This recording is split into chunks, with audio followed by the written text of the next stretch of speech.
working for SACCO Society's Regulatory Authority, SASRA, sorry for that. And this is my first time to interact with Finnet. And we had a very wonderful discussion. We had different sessions with different professionals. One particular one we were taken through by Professor Waidima.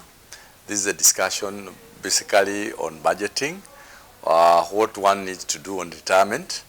It's a very good course. It's very important for a person because this is the time the income flow and what you've been earning will come to a stop. That transition needs to be managed. It needs to be a very well thought process because it's just like preparing for a war. And when you're preparing for war, you must get into that war with full knowledge, with expectations, and what needs to be the right tools for fixing the new environment.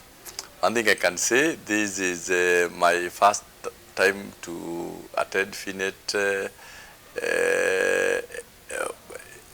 education sessions. I haven't been, initially I didn't know that they would all give such an incredible job. It was very good. We have very interactive sessions. I would recommend it very strongly to my friends, especially our friends at work, because this is the only time people will be addressing you as an individual. Most of the time when you are in our career life, people will talk to us what they need to do for the corporate.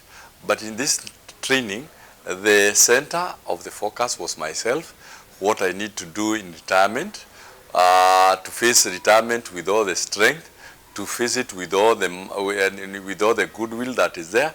And after this session, I felt that I'm strongly able to meet retirement challenges with confidence and with pride. And thank you very much.